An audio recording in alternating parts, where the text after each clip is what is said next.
Di antara nikmat yang sering kita nggak sadari itu adalah nikmat Allah menyelamatkan kita dari banyak kerugian. Kalau keuntungan kan kita tahu nih, karena wujud kan. Tapi kalau kerugian, kita seringnya nggak tahu karena tidak berwujud. Kalau berwujud, rugi. Kalau dihindarkan dari kerugian, pasti nggak akan ada wujudnya. Misalnya dihindarkan dari jatuh, berarti kan nggak ada lecetnya ya. Kalau lecet berarti jatuh. Kalau nggak lecet berarti nggak jadi jatuh. Nah ini berarti kan tidak berwujud. Karena nggak berwujud, seringnya kita nggak sadar kalau itu nikmat dari Allah. Tapi kita harus belajar yakin itu sering terjadi dalam hidup kita. Baik itu lecet fisik ataupun lecet hati. Berat. Karena kalau udah kerasa di hati kita kan berarti ada masalah nih. Kadang-kadang Allah menyelamatkan kita dari kekecewaan, dari marah, dari sakit hatinya. Itu kan tidak ada wujudnya karena kita diselamatkan. Tapi yakin bahwa sesungguhnya itu juga nikmat dari Allah. Makanya harus tetap bersyukur walaupun kita kadang gak bisa menghitung nikmat Allah. Karena emang gak mungkin menghitung nikmat Allah. Wa in ta'uddu ni'matallah. Gak mungkin kita bisa menghitung nikmat Allah. Gampangnya misalnya coba aja, ada nggak kita yang bisa ngitung jumlah tetes air hujan ketika turun hujan? Itu baru satu nikmat ya, hujan doang nih. Bisa nggak ngitung berapa tetes air hujan yang jatuh ketika kita lagi musim hujan? Atau sekali hujan aja nih, setengah jam berapa tetes? Nggak ada yang bisa ngitung. Itu aja nggak sanggup, apalagi nikmat-nikmat yang lebih besar. Nah jadi tetap walaupun kita nggak sadar nikmat Allah apa, tapi kita pakainya bukan cuma dengan logika. Hidup saya kayaknya gini-gini aja logikanya nih. Tapi kalau kita beriman sebetulnya nggak gini-gini aja. Hidup kita tuh harusnya lebih parah dari ini nih. Hidup kita tuh harusnya banyak masalah. Cuman sebagian besar masalah udah Allah hindarkan. Udah Allah selamatkan kita dari masalah-masalah itu. Cuman dikasih sebagian kecil sebagai pengingat buat kita. Kadang-kadang kalau nggak dikasih masalah sama sekali kita suka jauh dari Allah. Karena Allah kangen. Di antara hadis kangennya Allah kepada kita tuh, Allah kalau kangen kepada hambanya dikasih ujian. Hamba yang kayak gimana? Hamba yang kalau nggak dikasih ujian nggak deket sama Allah. Sehingga kalau Allah kangen sama kita, yang nggak deket sama Allah nih suka lupa sama Allah, Allah kasih kita ujian. Tapi ujian yang dikasih juga ujian yang insya Allah masih ketahan sama kita. Karena Allah gak mau ngasih kita ujian yang mencelakai kita. Kalau itu terjadi namanya bukan ujian, tapi namanya azab. Dan insya Allah orang beriman gak dapat itu. Yang dapat kayak gitu tuh kelasnya udah kelas Firaun, Haman, Korun, Namrud ya. Abu Jahal, Abu Lahab itu kayak gitu tuh. Tapi kalau kelas orang muslim yang udah beriman cuman gak soleh-soleh amat, insya Allah yang dikasih bukan azab, yang dikasih adalah ujian. Kenapa? Allah kangen dengerin curhat kita di sepertiga malam. Allah kangen ngeliatin kita menangis dan manja kepada Allah. Allah kangen kita bangun tengah malam atau sepertiga malam berdoa kepada Allah. Allah kangen kita berdiri dan sujud dengan waktu yang lama. Kadang-kadang sujudnya setengah jam, saking lagi berserah diri kepada Allah. Allah kangen, makanya dikasih ujian dikit. Tapi ujian yang dikasih ke kita tuh sedikit dibandingkan yang Allah hindarkan dari kita. Tapi mana buktinya dihindarkan? Kalau ada buktinya namanya gak dihindarkan. Kalau sudah wujud namanya kena. Kalau gak kena pasti gak ada wujudnya. Terus gimana kita tahu? Kita mungkin gak tahu, tapi kita bisa meyakininya, iman. Makanya yang dipakai bukan hanya logika, tapi juga iman. Karena Allah Subhanahu wa taala menyelamatkan kita siang dan malam. Kulla yaumin huwa fi sya'n. Itu ayatnya. Kulla yaumin huwa fi sya'n. Setiap hari Allah sibuk menyelamatkan kita. Salah satu tafsir dari kalimat fi sya'nin adalah Allah sibuk menyelamatkan kita. Setiap hari kulla yaum. Sibuk menyelamatkan fulan-fulan, sebanyak jumlah manusia, sebanyak itulah yang Allah selamatkan. Bukan cuma mukmin, bahkan orang kafir juga kadang Allah selamatkan. Cuman di dunia, kalau di akhirat beda lagi ceritanya. Kalau di dunia, rahmat Allah semuanya dikasih. Baik kepada mukmin ataupun kepada yang tidak mukmin. Dikasih rahmat Allah di dunia, tapi di akhirat hanya berlaku bagi orang-orang yang beriman. Kenapa orang yang tidak beriman kok dikasih rahmat Allah di dunia? Karena di sisi Allah dunia itu kecil, gak terlalu berharga, makanya dikasih semuanya. Akhirat itu berharga, makanya dikasih buat yang Allah sayangi, yang Allah pilih doang, yaitu orang yang beriman. Jadi jangan sampai kita berpikir Allah tuh kayaknya gak fair, kok orang gak beriman dikasih rahmat di dunia? Karena dunia itu gak terlalu berharga di sisi Allah. Seandainya dunia itu ada harganya walaupun sebelah sayap nyamuk, gitu kan hadisnya, gak akan Allah kasih itu dunia kecuali kepada orang beriman. Tapi berhubung lebih ringan daripada sebelah sayap nyamuk, dikasih kepada semuanya. Ibaratnya kalau kita ngasih kayak ngasih lagi jalan gitu ya,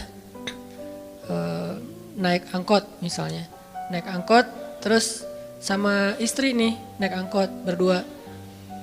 Terus pas turun angkot, harga angkotnya tuh misalnya 3.000, udahlah kasih aja 5.000. Karena 2.000 yang kita kasih, nggak mungkin istri kita komplain, kemarin aku minta nggak dikasih, nggak akan mungkin kan? Kenapa? Cuma 2.000, tapi coba ngasih 100.000, beda tuh. Karena dia sesuatu yang ringan, maka tidak perlu komplain, 2.000 doang, saya juga dikasih lebih dari itu. Harusnya kita sadar bahwa dunia itu 2.000-an. Dunia itu cuma 2.000-an, gak terlalu berharga lah, walaupun tetap butuh, gak berharga juga butuh. Sehingga ketika ada orang yang tidak beriman dikasih 2.000-an kayak gini, kita yang beriman jangan sirik.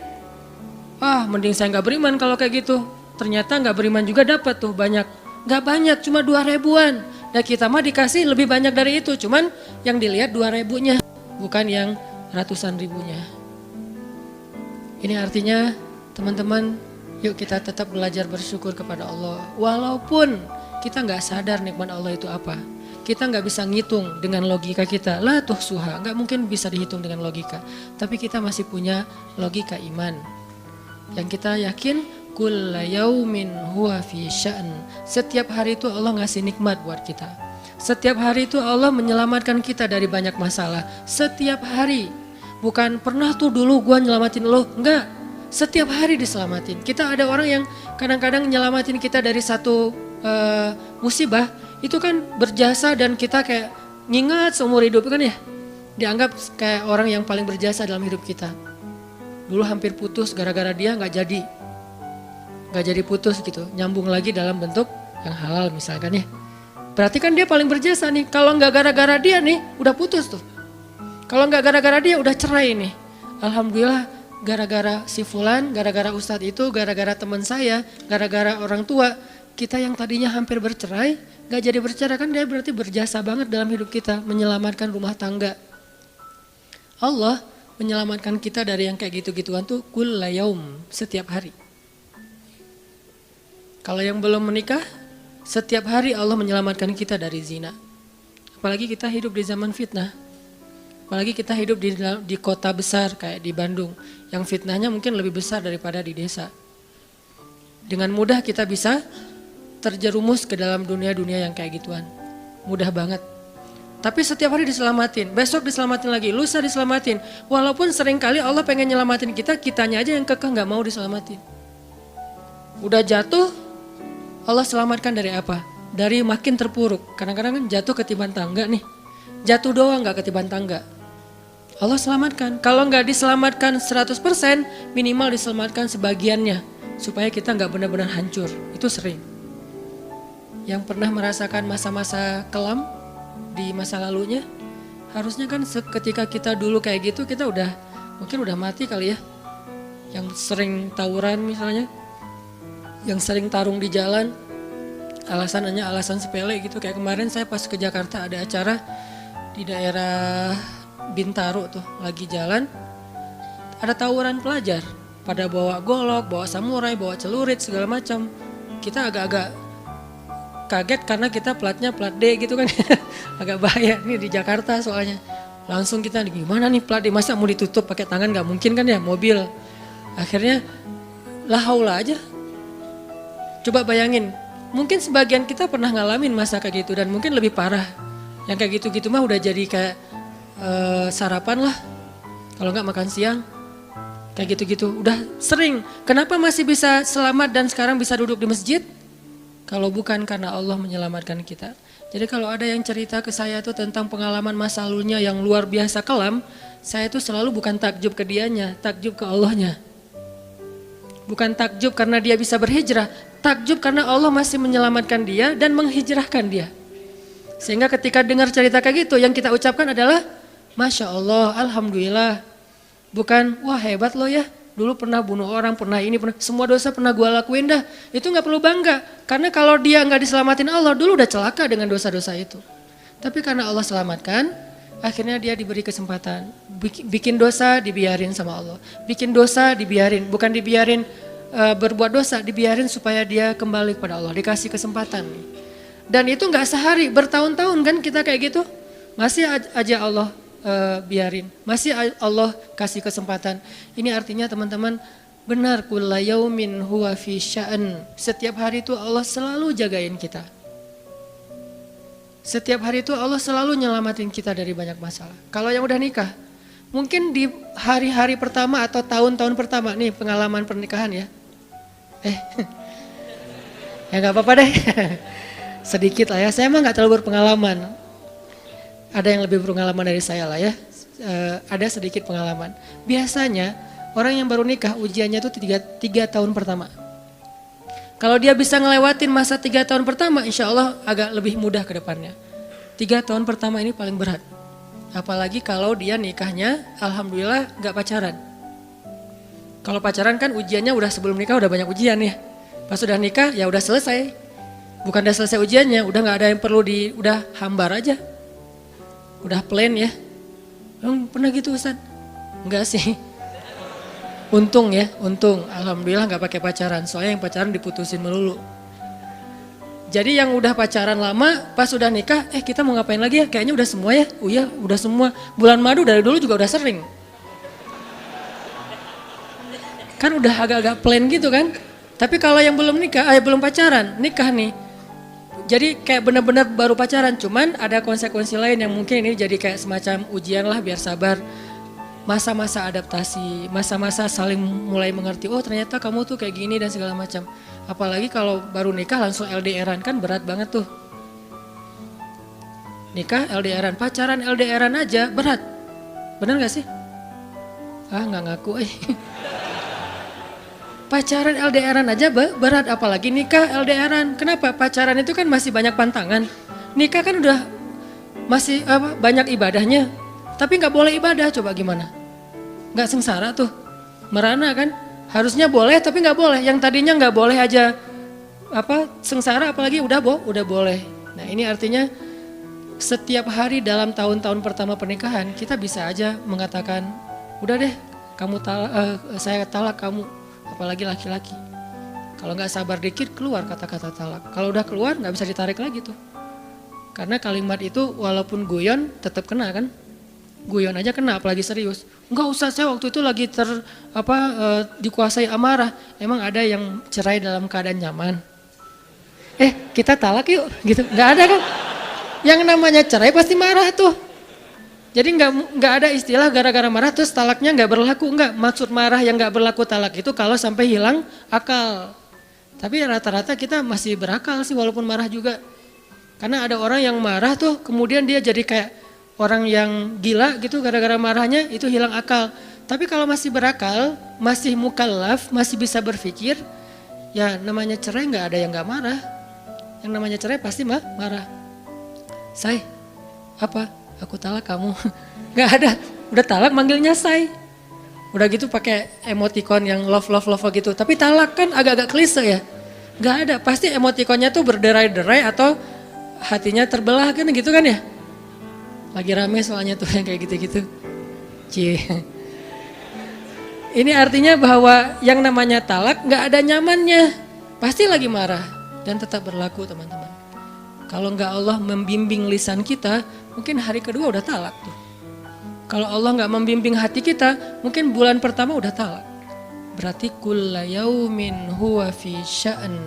Sebetulnya kalau dengan logika iman, harusnya kita yakin setiap hari itu Allah pasti nyelamatin kita setiap hari. Cuman karena udah diselamatin jadi nggak ketahuan. Kalau nggak diselamatin ketahuan. Mau jatuh di jalan nih, naik motor nih, mau keserempet harusnya jatuh, tapi nggak jadi keserempet. Atau keserempet dikit nggak jatuh, kan kita suka lupa kalau kayak gitu kan ya. Kalau udah jatuh baru ingat. Kan saya tadi udah baca bismillah, kenapa masih jatuh? Gitu kan? Tapi kalau nggak jatuh, kita lupa bahwa ternyata perjalanan kita itu dilindungi oleh Allah sehingga kalau udah sampai bilang alhamdulillah. Jadi banyak yang kita nggak bisa ngitung karena memang tidak terjadi. Kenapa nggak terjadi? Allah yang menyelamatkan kita. Kulla yaumin huwa fi sya'an. Sehingga tetap walaupun mungkin kita nggak ngerasain, bilang aja alhamdulillah, alhamdulillah setiap hari aja gitu. Karena nggak ada ruginya juga kita ngomongin alhamdulillah. Satu-satunya kata atau nama yang nggak rugi disebut cuma nama Allah. Dan satu-satunya nama yang rugi kalau disebut nama mantan. Itu nggak enak banget nyebutnya. Kadang-kadang lagi ngobrol sama temen atau lagi kenalan di dalam kampus nih ya. Atau kelas anak baru ceritanya. Kan kenalan nih. Dipanggil nama sama guru satu-satu. Pas ada satu nama misalnya namanya siapa gitu kan ya. Kita sendiri yang pas nama itu disebut langsung meriang. Lah kamu kenapa? Itu nama mantan saya bu. Kan suka gitu ya. Sampai ada nama jalan bisa buat dia kegeeran sendiri. Saya pernah di Masjidil Haram ada salah satu nama gate. Nama gate tuh, bukan gate Masjidil Haram ya. Kalau gate Masjidil Haram semuanya nama cowok. Kan gak mungkin saya punya mantan cowok kan. Salah satu gate di hotel lah. Itu namanya tuh nama, pokoknya gak usah disebut, ketahuan ntar. Di stalking lagi ya. Ada salah satu gate di hotel besar kayak Zam-Zam Tower gitu. Gate-nya tuh namanya nama seseorang. Pas ngeliat tuh, hah, gitu doang. Coba bayangin, nama aja bisa bikin kita calangap. Nama, coba. Jadi satu-satunya nama yang kalau disebut itu bikin kita nggak nyaman, itu nama muatan. Dan satu-satunya nama yang kalau disebut bikin kita dapat kebaikan cuma nama Allah Subhanahu wa taala. Setelah itu baru nama Muhammad sallallahu alaihi wasallam. Makanya enggak ada ruginya lah bilang bismillah, innalillah, astagfirullah, masya Allah, subhanallah dan segala macam yang ada kata Allahnya. Sehingga Nabi bilang segala sesuatu yang di dalamnya ada nama Allah maka diberkahi. Dan segala sesuatu yang di dalamnya tidak ada nama Allah maka tercabutlah kebaikannya. Jadi nggak ada rugi. Sehingga sampai nama orang aja yang paling baik itu adalah Abdullah sama Abdurrahman. Walaupun manggilnya Dul, El. Tapi tetap namanya bagus nih. Abdullah, Abdurrahman. Kepanjangan prolognya. Tapi ada hubungannya. Allah itu kalau kangen sama kita, Allah kasih kita ujian. Makanya jangan bikin Allah ngasih kita ujian kalau kangen. Tapi ngasih kita nikmat. Kenapa Allah kasih kita nikmat? Soalnya kita udah biasa, nggak perlu diuji juga, udah tetap setiap malam tuh curhat sama Allah. Bukan pas lagi banyak masalah doang baru curhat. Kalau pas banyak masalah doang baru curhat, berarti pas kita lagi normal, kita lama tuh nggak ketemu Allah, nggak pernah miss call Allah, nggak pernah japri Allah, nggak pernah curhat ke Allah, nggak pernah DM. Kan Allah kangen nih, kemana ya dia? Kok nggak pernah DM saya? Kok nggak pernah miss call saya? Kok nggak pernah japri ke saya? Padahal online-nya sering loh. Tapi kok nggak pernah ke saya nih, online-nya masih apa nih? Kan Allah suka gitu sama hambanya, walaupun dengan analogi sosmed ya. Tapi Allah tuh perhatian banget sama kita, Allah nungguin kita datang. Setelah sekian lama kita cuek sama Allah, tiba-tiba kita baru niat mau datang. Duh, udah lama juga ya saya belum japri ke Allah. Baru gitu doang, belum diketik nih, belum typing. Baru niat doang nih, Allah udah bahagia coba. Allah kok baik banget nih sama kita ya. Seolah-olah Allah butuh kita, padahal gak sama sekali loh. Ghaniyun anil alamin. Allah tuh gak butuh kepada siapapun di antara hambanya. Gak butuh sama sekali. Tapi kayak seolah-olah Allah tuh yang butuh banget sama kita. Saking baiknya Allah. Allah itu raufun, rahimun, karimun, jawadun. Apalagi latifun. Nah latifun Allah tuh. Sangat pengen dekat sama hambanya. Itu Allah. Udah lama pergi nih. Sibuk dengan semua orang dijapri, semua orang dia chat sampai tengah malam chat sama orang lain. Tapi Allah gak pernah dijapri, Allah tungguin. Kalau manusia mungkin kita bisa nyebutnya kayak kesepian gitu. Tapi Allah kan gak mungkin kesepian, tetap aja Allah nungguin seperti orang yang kesepian. Saking kangennya sama kita coba. Begitu kita ada masalah datang ke Allah, Allah nggak bilang giliran sekarang aja lo datang, nggak kayak gitu Allah. Langsung Allah dekap, langsung Allah, ada apa hambaku? Hal min haja, apakah kamu butuh sesuatu? Hal min taib, apakah kamu mau diterima taubatnya? Hal min mustaghfir, apakah kamu mohon minta ampun? Allah tanya kepada kita setiap malam, dicuekin lagi, dicuekin lagi. Datang Allah ke langit dunia. Harusnya kan Allah suruh aja malaikat ya, malaikat kasih tahu ke dia supaya berdoa. Enggak, Allah yang langsung turun. Ibaratnya Allah yang ngejapri kita, enggak dirit juga. Setiap malam japri, setiap malam enggak dirit. Padahal online-nya, lasinnya tuh per setiap jam bahkan setiap menit dia online terus. Tapi yang Allahnya enggak dirit, ketimpa lagi tuh. Marahkah Allah? Enggak. Kalau Allah marah, pasti kita udah celaka dari dulu juga. Karena kalau Allah udah marah, maka perhatikanlah kaum-kaum sebelum kalian, kata Allah. Perhatikanlah kaum-kaum sebelum kalian, Ad, Samud, atau tokoh-tokoh sebelum kalian, Firaun, Haman, Namrud, dan seterusnya. Perhatikan kalau Allah udah marah nih. Berarti Allah belum marah sama kita. Tapi jangan sampai batasan waktu yang Allah buat itu kita lewatin, itu bahaya. Karena kalau Allah sudah menentukan waktunya, gak bisa ditolak lagi sama kita.